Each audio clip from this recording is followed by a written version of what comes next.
He calls himself the Standard. Icon. A term reserved for some of society's most unique and distinguished individuals. People whose images and legacies become bigger than themselves, creating in the process a massive cult of celebrity that's larger than life. These people are few and far between. In the bodybuilding world, there are objectively two men who have had the substantial cultural impact that many icons do. I've covered every city in America. I feel that you can have the best product in the world, but if you don't know how to sell it, and if you don't have anybody who can sell it for you or tell the public, it's a waste of time, the whole thing. From Dallas, Texas, Ronnie Coleman.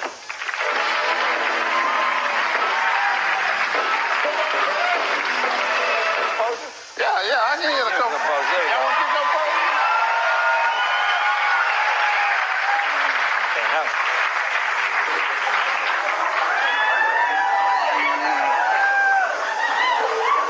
Oh, I gotta take the pants off. But in this niche sport of bodybuilding, breaking out into the mainstream became incredibly difficult, especially as the physiques became less and less appealing to the general public. Although there have been many other bodybuilders who have come along that you can deem as icons, none of them have had the widespread impact of Arnold. This is a story of the man who would.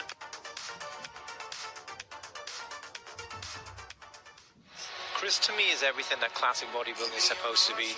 It's a blend of muscularity, shape, refinement, an artistic, blend of muscle bellies. Not to mention, it looks like he knows how to show it off.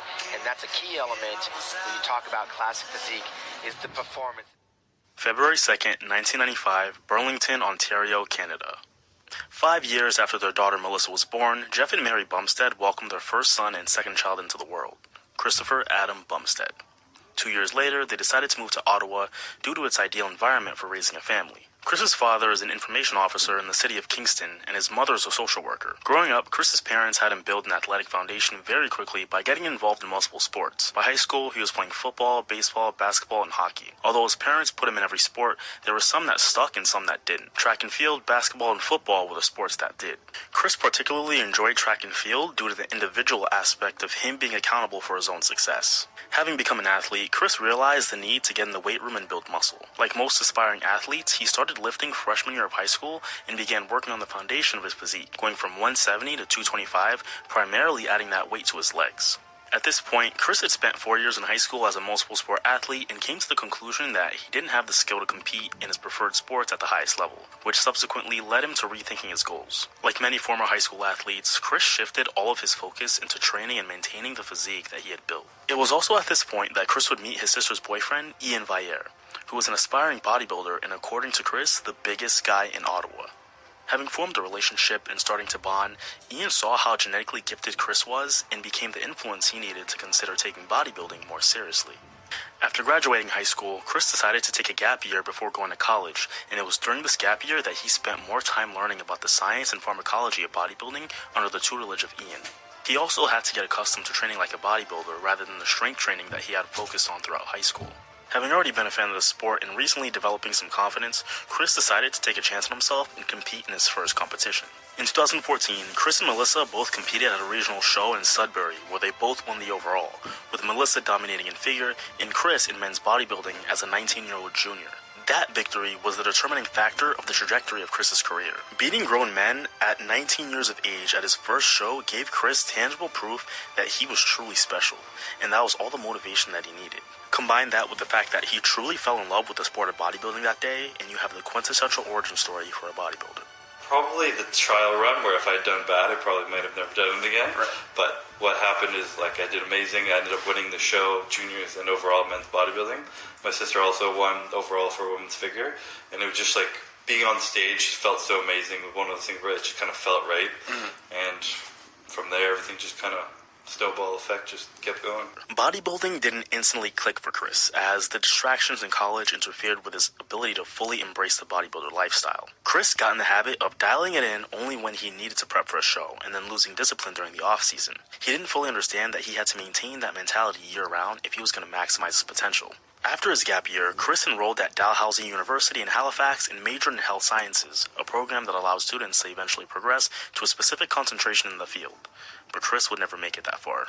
Kris had to take a semester off to stay home due to a condition that doctors could not identify at the time, but whatever Kris was dealing with caused him to hold on to a lot of water. He eventually recovered, but now Kris was at a crossroads and had to decide whether or not he would commit. He doesn't regret going to college and states that the experience and relationships he's built was worth the time. It just wasn't his path. So no more parties, no more socializing, no more delaying his dreams. Everything he was going to do would be done with one thought in mind, being Mr. Olympia. And with that decision, the legend of C-Bum was born. I'm excited to see how they both do tomorrow. It'd be pretty crazy if we all got to step on that Olympia stage together. I mean, knock on wood, not jinxing anything, but it's not the last show of the year either. It'd be pretty crazy to have the three of us, the trio, the family, all competing up there. It'd be pretty crazy. In July of 2015, Kris placed first in the junior heavyweight division at the CBBF National Bodybuilding Championships and came back 1 year later and placed second in the open heavyweight division, losing to Khalid Chikoui. What was the best placing you got in bodybuilding? I got second. Oh, you got second. Second in heavyweight against Khalid Chikoui. Who's that? I don't even know who that is. 1 year later, in August of 2016, Kris transitioned over to the big leagues and earned his IFBB Pro card at the 2016 North American Championships, where he placed first in the heavyweight division and third in the overall in a lineup that saw Justin Rodriguez win the whole show.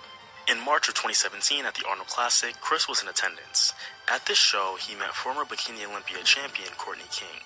Courtney was competing in what would be her final bikini competition, where she took second place, but it wasn't just another medal she got. She also got Kris's attention.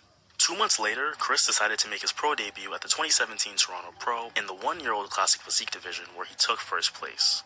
A victory which immediately established him as one of the most promising classic physique athletes in the rising division. A lot of guys see you as the future of the division, and the youth obviously helps. Yeah, of course. Do you get a lot of guys, contacting you, wanting to express how happy they are that someone young is taking over this division? I really do. It's amazing the support I get, especially from people my age, because there's so many young, it's such a building industry, it's building so much, so many young people getting into it. The amount of support I get from people my age, even older, as this new division comes out, it really means a lot to me.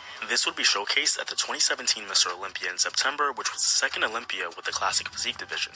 MHP Supplements signed Kris and decided to support him on this journey. Kris brought a fantastic package, one which the entire bodybuilding world got to be exposed to, a package which officially put Kris on everyone's radar. At the 2017 Olympia, Kris stunned everyone not just in the individual routines, but in the comparisons as well due to how much he stood out. He towered over the rest of that lineup and clearly brought a physique that was strongly reminiscent of the golden era. Despite his package, he wouldn't be crowned the new Mr. Olympia. That would go to Breon Ainsley.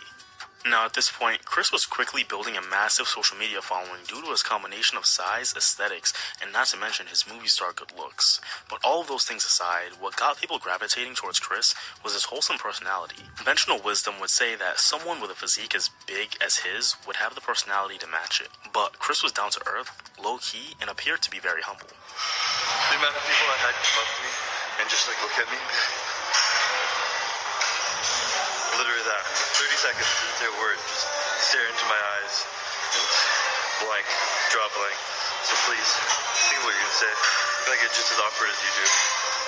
And I don't like being that uncomfortable that many times in one day. Kris recalls a special moment at his first Olympia when his parents stood in the line with the rest of the fans to get his autograph at his booth. A gesture that meant the world to him and highlighted how the unending support of his parents led to him becoming the man he is today.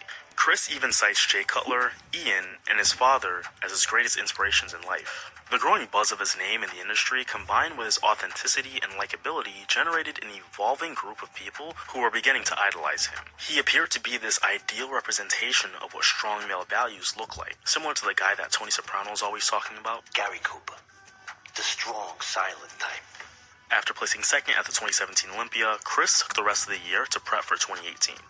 He signed with his first apparel sponsor when he signed with Jed North Apparel, and nabbed another supplement sponsor when he signed with Jack Factory. Now, during his prep for the 2018 Mr. Olympia, everything was going according to plan until 4 weeks out.